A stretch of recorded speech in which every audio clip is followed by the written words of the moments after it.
Chicago has issued a severe thunderstorm warning for central Cook County in northeastern Illinois until 3:15 p.m. At 2:48 p.m., a severe thunderstorm was located over Stickney, or over Midway Airport, moving northeast at 35 miles per hour. Hazard, 60 miles per hour wind gusts and quarter-size hail. Source, radar indicated.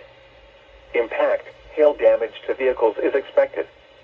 Expect wind damage to roofs, siding, and trees. This severe thunderstorm will be near Chicago, Cicero, West Town, Austin, South Lawndale, Chicago Lawn, Bridgeport, Englewood, Chicago Loop, and Northerly Island around 2:55 p.m.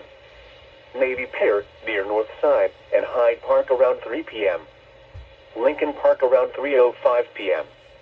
Other locations impacted by this severe thunderstorm include West Lawn, West Englewood, North Center, Greater Grand Crossing, West Garfield Park, Oakland, West Elston, Avondale, North Lawndale, and Lower West Side.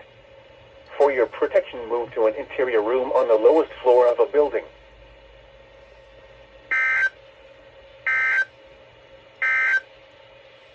This is Noah's Weather Radio.